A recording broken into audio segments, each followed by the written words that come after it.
Hello everyone, नमस्कार। कैसे आप सब? उम्मीद करता हूँ आप अच्छे होंगे। तो साथियों, इस वीडियो में हम कक्षा 10 सामाजिक विज्ञान यानी सोशल साइंस के यूनिट 4 इकोनॉमिक्स अर्थशास्त्र के क्वेश्चन आंसर के बारे में चर्चा करेंगे। ये पार्ट 2 है। अब इसके पहले हमने पार्ट 1 में इसका विस्तार से पूरा वर्णन किया था, तो आप जाके देख लेंगे। पार्ट का नाम है उपभोक्ता अधिकार। तो साथियों, यह टॉपिक बहुत महत्वपूर्ण है और ये सब क्वेश्चन जो है आएंगे एग्जाम में। आप है जिस बोर्ड में पढ़ाई करते हो, उत्तर प्रदेश के बोर्ड के साथ साथ या अन्य बोर्ड के लिए भी महत्वपूर्ण है। और जो हमारे भाई बहन किसी कंपटीशन की तैयारी कर रहे हैं, उनके लिए यह विकल्प के रूप में पूछा जाएगा। तो सभी लोग इस वीडियो को लास्ट तक देखिए और लाइक करें, शेयर करें। तो चलिए हम शुरू करते हैं। देख सकते हैं एक्स्ट्रा क्वेश्चन।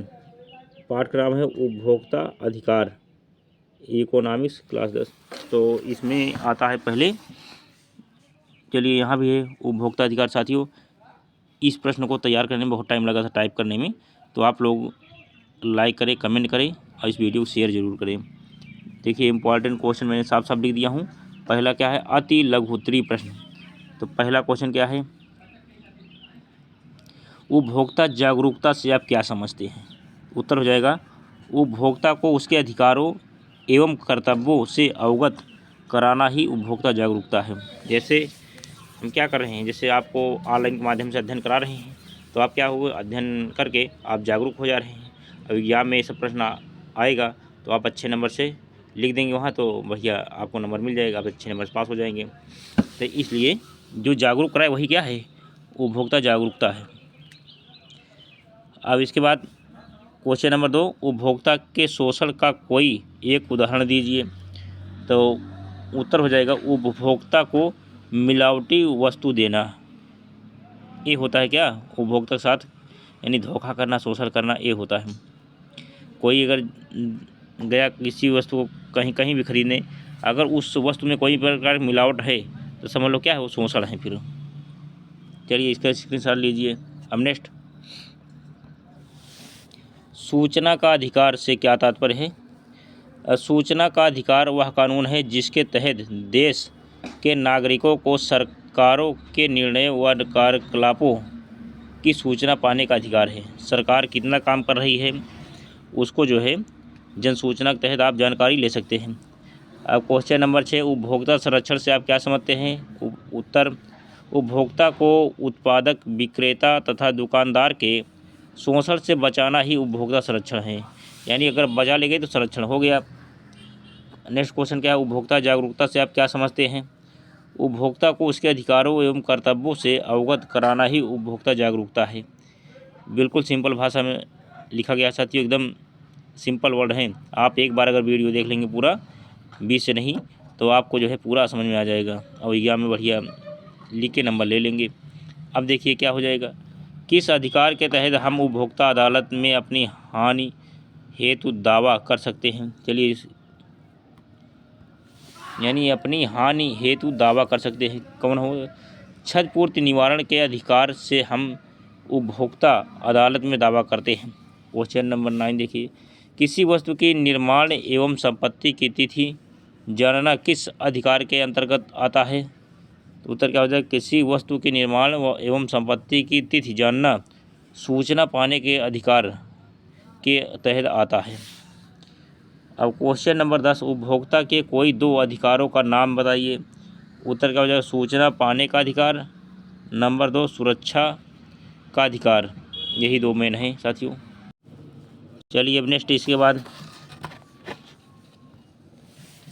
उपभोक्ता अधिनियम आता है। जैसे नेक्स्ट क्वेश्चन, उपभोक्ता सुरक्षा अधिनियम 1986 का दूसरा नाम क्या है? तो उत्तर क्या हो जाएगा, उपभोक्ता सुरक्षा अधिनियम। उपभोक्ता सुरक्षा अधिनियम 1986 का दूसरा नाम कोपरा है, COPRA, कोपरा है। अब क्वेश्चन नंबर 12, RTI का पूरा नाम क्या है? राइट टू इन्फॉर्मेशन, ये हो जाएगा। क्वेश्चन नंबर 13, भारत में उपभोक्ता दिवस कब मनाया जाता है? तो ये क्वेश्चन कई बार पूछा गया एग्जाम में। लिखो, भारत में उपभोक्ता दिवस 24 दिसंबर को मनाया जाता है। अब नेक्स्ट क्वेश्चन नंबर 14, भारत में उपभोक्ता को जागरूक बनाने हेतु चलाए जा रहे एक कार्यक्रम का नाम बताइए। तो क्या हो जाएगा ये कार्यक्रम का नाम, यानी जागो ग्राहक जागो, कहते नहीं जागो ग्राहक जागो, ये क्या है, कार्यक्रम है। अब लघु उत्तरी प्रश्न क्या है। पहला, उपभोक्ता सुरक्षा अधिनियम के तहत स्थापित त्रिस्तरीय न्यायिक तंत्र को स्पष्ट कीजिए। उत्तर क्या हो जाए, उपभोक्ता सुरक्षा अधिनियम के तहत उपभोक्ता विवादों के निपटारे के लिए जिला, राज्य और राष्ट्रीय स्तरों पर एक त्रिस्तरीय न्यायिक तंत्र स्थापित किया गया है। जिला स्तर का न्यायालय 20 लाख तक के दावों से संबंधित मुकदमे पर विचार करता है। राज्य स्तरीय अदालत 20 लाख से 1 करोड़ रुपए तक के मुकदमे देखती है तथा राष्ट्रीय स्तर की अदालत 1 करोड़ से ऊपर के मुकदमे देखती है। यदि कोई मुकदमा जिला स्तर से खारिज कर दिया जाता है तो उसकी अपील राज्य स्तर तथा उसके पश्चात राष्ट्रीय स्तर पर अपील की जा सकती है। चलिए यहाँ तक स्क्रीनशॉट ले लीजिए। नेक्स्ट देखिए, सूचना पाने का अधिकार RTI से आप क्या समझते हैं। उत्तर क्या हो जाएगा, सन 2005 के अक्टूबर में भारत सरकार में एक कानून लागू किया GRTI या सूचना पाने का अधिकार के नाम से जाना जाता है। यह अधिकार नागरिकों को सरकारी विभागों के कार्यकलापों की सभी सूचनाएं पाने का अधिकार सुनिश्चित करता है। क्वेश्चन नंबर 3 है, प्रतिनिधित्व के अधिकार को स्पष्ट कीजिए। उत्तर, एक उपभोक्ता के पास उत्पादकों एवं विक्रेताओं द्वारा शोषण अथवा ठगे जाने के मामले में अपने पक्ष में दावा स्वीकार कराने का अधिकार होता है। सरकार ने इस विशेष उद्देश्य के लिए अनेक उपभोक्ता अदालतें स्थापित की हैं। अब आगे क्या है, क्वेश्चन नंबर 4, भारत में उपभोक्ता को सशक्त बनाने के लिए सरकार द्वारा कौन से कानूनी उपाय किए गए। तो उत्तर क्या हो जाएगा, नेक्स्ट देखिए, सरकार द्वारा कौन से कानूनी उपाय किए गए। उत्तर, भारत में उपभोक्ताओं को मजबूत बनाने के लिए सरकार द्वारा निम्नलिखित कानूनी उपाय किए गए। तो उपाय किए गए, फिर क्या हुआ, उपभोक्ता संरक्षण अधिनियम, जिसे लोकप्रिय रूप से कोपरा के नाम से जाना जाता है, 1986 में अधिनियमित किया गया था। इसे 1991 और 1993 में संशोधित किया गया था। अब नेक्स्ट है, अक्टूबर 2005 में सूचना का अधिकार अधिनियम बनाया गया था। यह नागरिकों को सरकारी विभागों के कार्यों के बारे में सभी जानकारी प्राप्त करने में सक्षम बनाता है। नागरिकों को उनके द्वारा खरीदी गई वस्तुओं और सेवाओं का विवरण जानने का अधिकार है। क्वेश्चन नंबर 5 क्या है, भारत सरकार ने उपभोक्ताओं को सुरक्षा प्रदान करने के लिए कौन कौन से कदम उठाई है। तो उत्तर क्या हो जाएगा, कानूनी कदम, उपभोक्ता सुरक्षा अधिनियम 1986 कोपरा लाया गया। प्रशासनिक कदम, उपभोक्ताओं के शिकायत के लिए स्क्रीनशॉट ले लीजिए यहाँ तक। चलिए यहाँ भी लिखा गया है, कानूनी कदम में क्या है, उपभोक्ता सुरक्षा अधिनियम 1986 कोपरा लाया गया। प्रशासनिक कदम क्या हुए थे, उपभोक्ताओं के शिकायत पर तुरंत कार्रवाई करना और उपभोक्ता न्यायालयों का गठन, साथ ही साथ उपभोक्ताओं के लिए अलग से मंत्रालय भी बनाया गया है। तकनीकी कदम, भारत सरकार उपभोक्ताओं को जागरूक करने के लिए विभिन्न माध्यम और तकनीकों द्वारा भिन्न भिन्न कदम उठाती रहती है।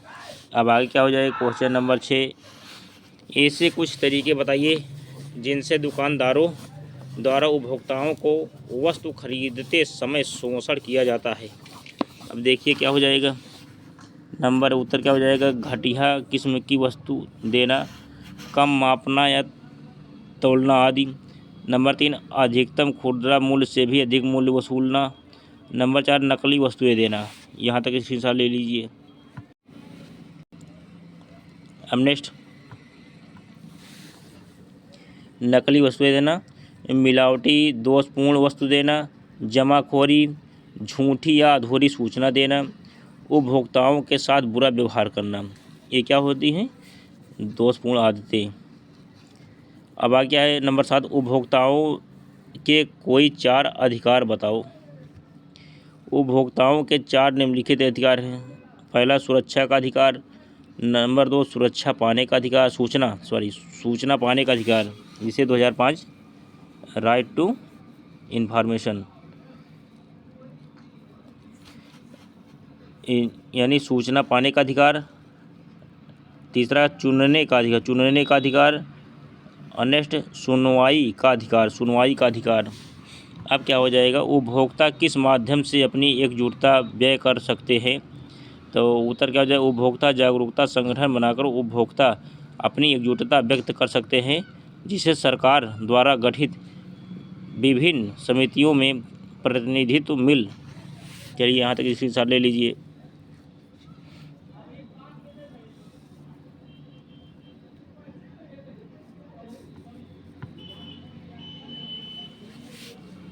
चलिए यहाँ तक। तो अब देखिए विभिन्न समितियों में प्रतिनिधित्व मिल सकता है। सभी उपभोक्ताओं के हितों की रक्षा के लिए उपभोक्ता की सक्रिय भागीदारी होनी चाहिए। अब आगे क्या है, क्वेश्चन नंबर 9, उपभोक्ता संरक्षण अधिनियम 1986 के अधिनियम के पीछे क्या तर्क है। उत्तर क्या हो जाएगा, उपभोक्ता संरक्षण अधिनियम 1986 कोपरा के अधिनियम के पीछे तर्क उपभोक्ताओं के हितों की रक्षा करना था, क्योंकि शिकायत दर्ज करने के लिए कोई कानूनी औपचारिकता नहीं है। एक उपभोक्ता को कानूनी सहायता के लिए वकील या पेशेवर नियुक्त करने की आवश्यकता नहीं है। वह खुद उपभोक्ता अदालत में मामले की पैरवी कर सकता है। कोई व्यक्ति गारंटी या वारंटी कार्ड, कैश मेमो आदि जैसे सहायक दस्तावेजों के साथ सादे कागज़ पर उपभोक्ता अदालत में शिकायत कर सकता है। चलिए यहाँ तक स्क्रीनशॉट ले लीजिए।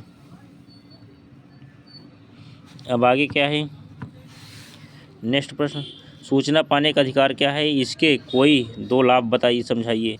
उत्तर, उपभोक्ता का सूचना पाने का अधिकार सबसे महत्वपूर्ण अधिकार है। सूचना पाने के अधिकार के तहत उपभोक्ता जिन वस्तुओं एवं सेवाओं को खरीदता है उसके बारे में उसे जानकारी या पाने का अधिकार है। वर्ष 2005 के अक्टूबर में भारत सरकार ने नए कानून लागू किया जो सूचना पाने का अधिकार RTI के नाम से जाना जाता है। अब सूचना पाने के अधिकार के लाभ क्या है, इससे उपभोक्ता वस्तु या सेवा के बारे में सभी जानकारी प्राप्त कर सकता है तथा कोई खराबी होने पर शिकायत कर सकता है। वह मुआवजे पाने या वस्तु बदलने की मांग कर सकता है। अब आगे क्या है, सूचना पाने के अधिकार का उपभोक्ता संरक्षण में महत्वपूर्ण योगदान है। इससे उपभोक्ता को शोषण से बचाने में मदद मिलती है। अब नेक्स्ट क्या हो जाएगा, नंबर 11, उपभोक्ता के शोषण के लिए उत्तरदायी कारकों की व्याख्या कीजिए। क्वेश्चन नंबर 11,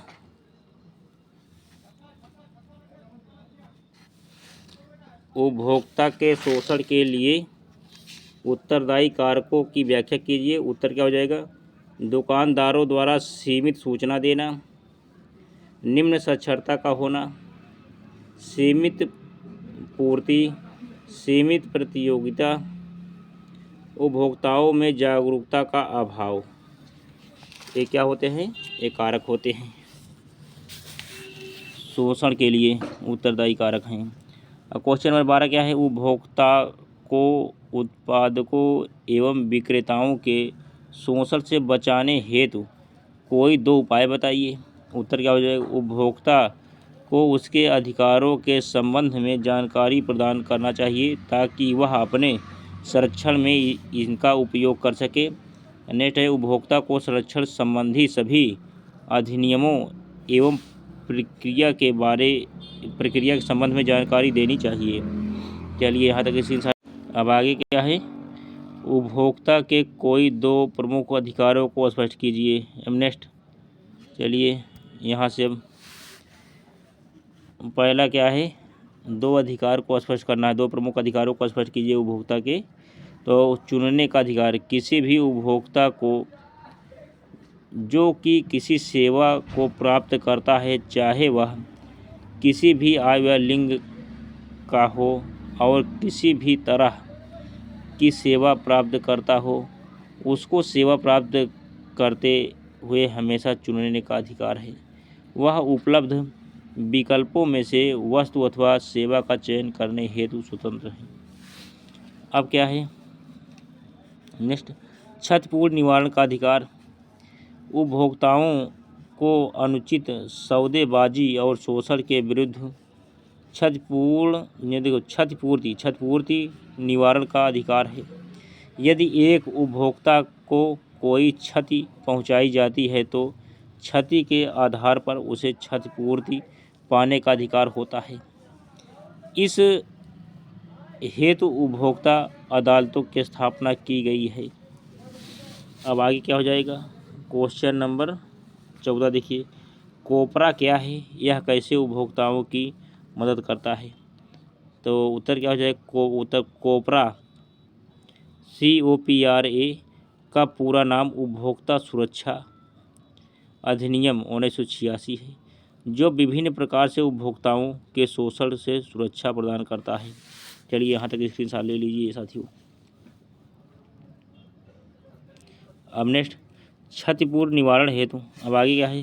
क्षतिपूर्ति निवारण का अधिकार है यदि एक, अच्छा यहाँ पर तो हो गया था ना, ये तो हो गया था। चलिए ये है, सुरक्षा प्रदान करता है, यहाँ से करना है, सॉरी वहाँ से कर दिए थे। चलो मेरे पास उसका था ना 13 का, ये बचा था तो उसमें वो तो वही में था, लेकिन यहाँ नीचे से आ गया, कोई दिक्कत नहीं। अब कोपरा क्या है? यह कैसे उपभोक्ताओं की मदद करता है? तो कोपरा COPRA का पूरा नाम उपभोक्ता सुरक्षा अधिनियम 1986 है, जो विभिन्न प्रकार से उपभोक्ताओं के शोषण से सुरक्षा प्रदान करता है। यहाँ तक तो मैंने करा दिया था।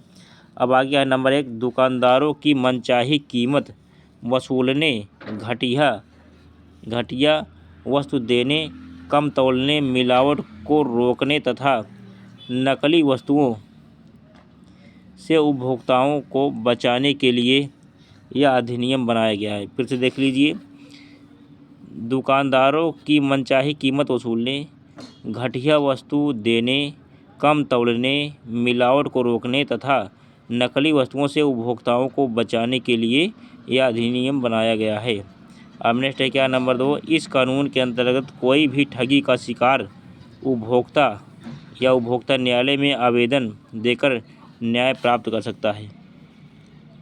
अब आगे क्या है? यह अधिनियम व्यावसायिक कंपनियों और सरकार पर दबाव डालने में सफल हुआ है। यह अधिनियम व्यावसायिक कंपनियों और सरकार पर दबाव डालने में सफल हुआ है। तो साथियों ये क्वेश्चन जो है बहुत महत्वपूर्ण है, ये कई बार पूछा गया है। कोपरा, चलिए स्क्रीनशॉट ले लीजिए इसका। अब नेक्स्ट, अब आता है क्या? दीर्घ उत्तरीय प्रश्न। यहाँ से क्वेश्चन नंबर 1, बाजार में उपभोक्ताओं के शोषण हेतु जिम्मेदार कारकों को स्पष्ट करते हुए बताइए कि उन्हें इस शोषण से कैसे बचाया जा सकता है। उत्तर क्या हो जाएगा? उपभोक्ता के शोषण हेतु जिम्मेदार कारक, उपभोक्ता की अज्ञानता, अशिक्षा, अल्प जानकारी तथा लापरवाही उपभोक्ताओं के शोषण का सबसे महत्वपूर्ण कारक है। अधिकांश उपभोक्ताओं को आज भी अनेक अधिकारों और अधिनियमों की जानकारी नहीं है, जिस कारण उनका शोषण होता है। उपभोक्ता अपने अधिकारों से अवगत नहीं है जिस कारण उनका शोषण होता है। उपभोक्ता संरक्षण से संबंधित नियम एवं विनियमों का भी यही क्रियान्वयन नहीं किया जाता है तथा प्रायः इनकी प्रक्रिया लंबी होती है, अतः उपभोक्ता अपील करने में रुचि नहीं रखते हैं। अब नेक्स्ट नंबर क्या, निर्धन एवं ग्रामीण उपभोक्ता अदालती कार्यवाही से घबराते हैं, अतः वे अपील नहीं करते हैं। उपभोक्ताओं को शोषण से बचाने हेतु उपाय क्या है?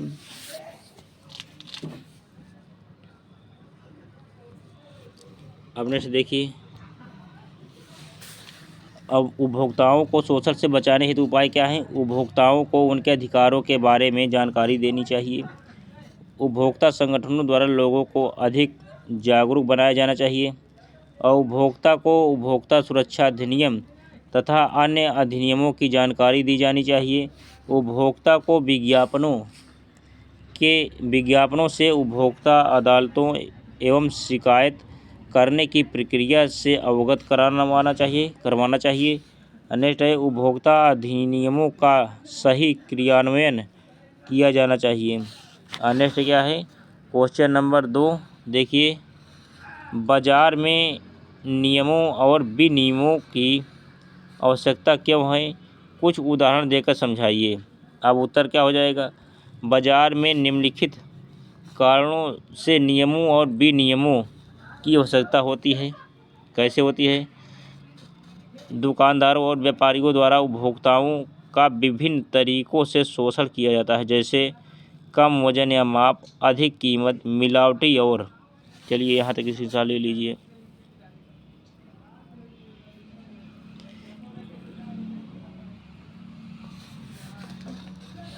दोषपूर्ण सामान, किसी वस्तु या सेवा के संबंध में शिकायत की स्थिति में दुकानदार या व्यापारी किसी भी जिम्मेदारी से बचने की कोशिश करता है। विक्रेता सभी जिम्मेदारी खरीदार पर स्थानांतरित करने का प्रयास करता है, जैसे कि बिक्री पूरी होने के बाद विक्रेता की कोई जिम्मेदारी नहीं है। कभी कभी उत्पादक कम और शक्तिशाली होते हैं, जबकि उपभोक्ता कम मात्रा में खरीदारी करते हैं और बिखर जाते हैं। बड़ी दौलत वाली बड़ी कंपनियां कई तरह से बाजार में हेरफेर करती हैं। कई बार उपभोक्ताओं को आकर्षित करने के लिए मीडिया और अन्य स्रोतों के माध्यम से झूठी सूचना प्रसारित की जाती है। उदाहरण के लिए, एक कंपनी ने वर्षों तक दुनिया भर में शिशुओं के लिए पाउडर दूध को सबसे वैज्ञानिक उत्पाद के रूप में बेचा और दावा किया कि यह माँ के दूध से बेहतर है। कंपनी को यह स्वीकार करने के लिए मजबूर होने में वर्षों का संघर्ष लगा कि वह झूठे दावे कर रही है। इसी तरह सिगरेट बनाने वाली कंपनियों के साथ यह स्वीकार करने के लिए एक लंबी लड़ाई लड़ी गई कि उनके उत्पाद से कैंसर हो सकता है। इसलिए उपभोक्ताओं के लिए सुरक्षा सुनिश्चित करने के लिए नियमों और अधिनियमों की आवश्यकता है। चलिए यहाँ तक स्क्रीनशॉट ले लिए, बहुत सही लिखा है नोट्स में साथियों। अगर इस तरह आप नोट्स में लिख दिए तो एग्जामिनर खुश होकर नंबर दे देगा, एक नंबर भी नहीं काटेगा। उदाहरण देते हुए सिगरेट को उदाहरण दे देंगे और उसके बाद फिर और कंपनी जो दूध था उसका दूध पाउडर को उदाहरण दे देंगे, तो अच्छा हो जाएगा आपके लिए। और इसमें अब नेक्स्ट देखिए, क्वेश्चन में सूचना पाने का अधिकार एक अत्यंत महत्वपूर्ण अधिकार है, इस कथन को स्पष्ट कीजिए। उत्तर क्या हो जाएगा, उपभोक्ता को अनेक अधिकार दिए गए हैं, जिनमें से सूचना पाने का अधिकार सबसे महत्वपूर्ण अधिकार है।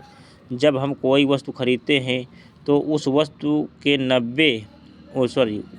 डिब्बे पर हमें कई प्रकार की जानकारियाँ दी होती हैं, जैसे कंपनी का नाम और पता, अधिकतम खुदरा मूल्य, उत्पादन की तिथि, समाप्ति की तिथि, वस्तु की कीमत, बैच संख्या, वस्तु के अवयव आदि। यह सब उस डिब्बे पर इसलिए लिखा जाता है क्योंकि हमें सूचना पाने का अधिकार होता है। सूचना पाने के अधिकार के तहत उपभोक्ता जिन वस्तुओं और सेवाओं को खरीदता है उसके बारे में उसे सूचना पाने का अधिकार है। तब उपभोक्ता वस्तु की किसी भी प्रकार की खराबी होने पर शिकायत कर सकता है तथा मुआवजा पाने या वस्तु बदलने की मांग कर सकता है। उदाहरण के लिए, यदि कोई व्यक्ति अपनी वस्तु को अधिकतम खुदरा मूल्य से अधिक कीमत पर बेच रहा है अथवा यदि कोई व्यक्ति अंतिम तिथि समाप्त होने के पश्चात भी दवाई बेचता है, उसके खिलाफ कार्रवाई की जा सकती है। अब आगे क्या है देखिए, वर्तमान में सरकार द्वारा प्रदत्त विविध सेवाओं को उपयोगी बनाने के लिए सूचना पाने के अधिकार को बढ़ा दिया गया है। सन 2005 में भारत सरकार ने एक अमनेस्ट देखिए कानून लागू किया जो RTI राइट टू इन्फॉर्मेशन या सूचना पाने के अधिकार के नाम से जाना जाता है। इसके अंतर्गत हम अपने हित से संबंधित कोई भी सूचना प्राप्त कर सकते हैं। सूचना पाने के अधिकार का उपभोक्ता संरक्षण में महत्वपूर्ण योगदान है। इससे उपभोक्ता को शोषण से बचाने में मदद मिलती है। क्वेश्चन नंबर 4 क्या है, भारत में उपभोक्ता आंदोलन को किन किन कारकों ने जन्म दिया, इसके विकास का पता लगाएं। उत्तर क्या हो जाएगा, भारत में उपभोक्ता आंदोलन को जन्म देने वाले कारक कई गुना हैं। यह अनुचित और अनैतिक व्यापार प्रथाओं के खिलाफ उपभोक्ता के हितों की रक्षा को बढ़ावा देने की आवश्यकता के साथ एक सामाजिक शक्ति के रूप में शुरू हुआ। 1960 के दशक में अत्यधिक भोजन की कमी, जमाखोरी, कालाबाजारी और भोजन में मिलावट के कारण उपभोक्ता आंदोलन एक संगठित क्षेत्र बन गया। 1970 के दशक तक उपभोक्ता संगठन ज़्यादातर लेख लिखने और प्रदर्शनियों के आयोजन में व्यस्त थे। हमने हाल ही में उपभोक्ता समूहों की संख्या में वृद्धि हुई जिन्होंने राशन की दुकान में गड़बड़ी और सार्वजनिक परिवहन वाहनों की भीड़ भाड़ के प्रति, चलिए यहाँ तक स्क्रीनशॉट ले लीजिए।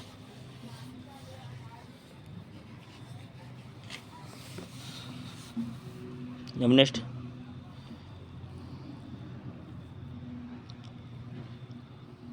भीड़ भाड़ के प्रति चिंता दिखाई है।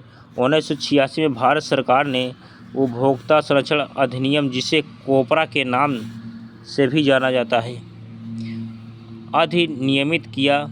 यह भारत में उपभोक्ता आंदोलन में एक बड़ा कदम था। चलिए यहाँ तक इसी हिसाब ले लीजिए।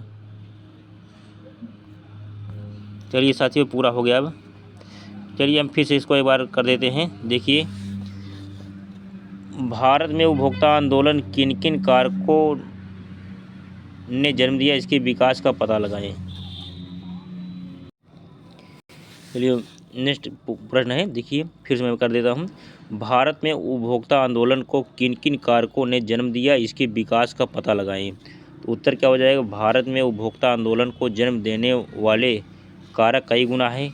यह अनुचित और अनैतिक व्यापार प्रथाओं के खिलाफ उपभोक्ता हितों की रक्षा और बढ़ावा देने की आवश्यकता के साथ एक सामाजिक शक्ति के रूप में शुरू हुआ। 1960 के दशक में अत्यधिक भोजन की कमी, जमाखोरी, कालाबाजारी और भोजन में मिलावट के कारण उपभोक्ता आंदोलन एक संगठित क्षेत्र बन गया। 1970 के दशक तक उपभोक्ता संगठन ज़्यादातर लेख लिखने और प्रदर्शनियों के आयोजन में व्यस्त थे। अब हाल ही में उपभोक्ता समूहों की संख्या में वृद्धि हुई जिन्होंने राशन की दुकान में गड़बड़ी और सार्वजनिक परिवहन वाहनों की भीड़ के प्रति चिंता दिखाई। 1986 में भारत सरकार ने उपभोक्ता संरक्षण अधिनियम, जिसे कोपरा के नाम से भी जाना जाता है, अधिनियमित किया। यह भारत में उपभोक्ता आंदोलन में एक बड़ा कदम था। तो साथियों, इसी के साथ एक क्वेश्चन का आंसर पूरा हो गया और यह वीडियो भी अब पूरा हो गया। ये पार्ट 2 था, पार्ट टू है। अब एक बच रहा है पार्ट 3 में MCQ क्वेश्चन, यानी बहुविकल्पी क्वेश्चन हम कराएंगे अब इसके नेक्स्ट पार्ट में। तो सभी लोग साथियों इस वीडियो को ज़्यादा से ज़्यादा प्यार दें, लाइक करें और दोस्तों में शेयर करें। तो आप लोग साथियों इस वीडियो को लास्ट तक देखिए। यकीन मानिए यदि आप ऐसा कर लेते हैं तो ज़्यादा से ज़्यादा क्वेश्चन आपको इसी वीडियो से मिलेंगे। इसी के साथ आप के उज्जवल भविष्य की मैं कामना करता हूँ और अब मैं अपनी वाणी को विराम देता हूँ।